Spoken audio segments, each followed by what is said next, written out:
Railway Koduru కోర్టులో Posani bail petition దాఖలు చేశారు. అయితే రైల్వే కోడూరు కోర్టు జడ్జి సెలవులపై వెళ్లడంతో విచారణ సోమవారానికి వాయిదా పడింది. మరోవైపు పోసానిని కస్టడీకి ఇవ్వాలని పోలీసులు పిటిషన్ దాఖలు చేశారు.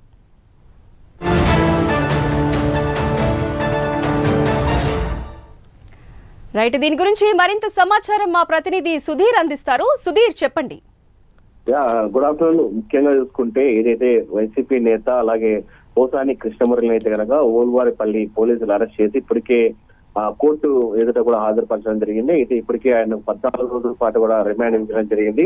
కడప ఏదైతే ఆయన రాజంపేటకు సంబంధించిన సబ్జెక్టులో కూడా ఉన్నారు. అయితే దీనికి సంబంధించి ఇప్పటికే మనం చూసుకుంటే కనుక ఆయనకు బెయిల్ మంజూరు చేయాలని కూడా పూర్తిస్థాయిలో ఏదైతే రైల్వే కోడూరు కోర్టులో కూడా పిటిషన్ కూడా దాఖలు చేయడం జరిగింది. అయితే ముఖ్యంగా చూసుకుంటే కనుక ఇక్కడ రైల్వే కోడూరు కోర్టుకు సంబంధించిన జడ్జి దాదాపుగా నెల రోజుల పాటు కూడా ఆయన సెలవుపైకి వెళ్లడం జరిగింది. దీంతో ఏదైతే పోసానికి బెయిల్ మంజూరు కావాలని వేసినటువంటి పిటిషన్ అయితే కనుక సోమవారానికి కూడా వాయిదా వేయడం జరిగింది. అయితే మరోపక్క చూసుకుంటే కనుక ఏదైతే ఇప్పటికే రాష్ట్ర వ్యాప్తంగా కూడా పోసాని పైన అయితే కనుక 14 కేసులు నమోదయ్యాయి.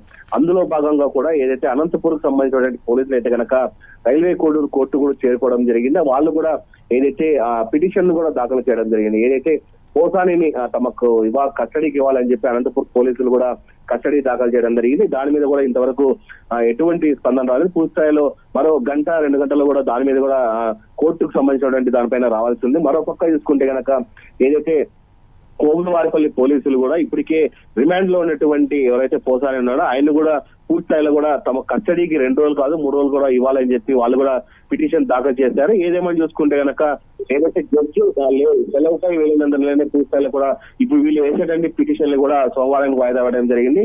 ముఖ్యంగా చూసుకుంటే కనుక ఇప్పటికే పోసానికి ఏదైనా పూర్తి స్థాయిలో కూడా రాష్ట్ర వ్యాప్తంగా కేసులన్నీ కూడా మెడ కూర్చోడాలనుకునే అవకాశం పెద్దెత్తుందని మనం ఉందని మనం చెప్పుకోవచ్చు.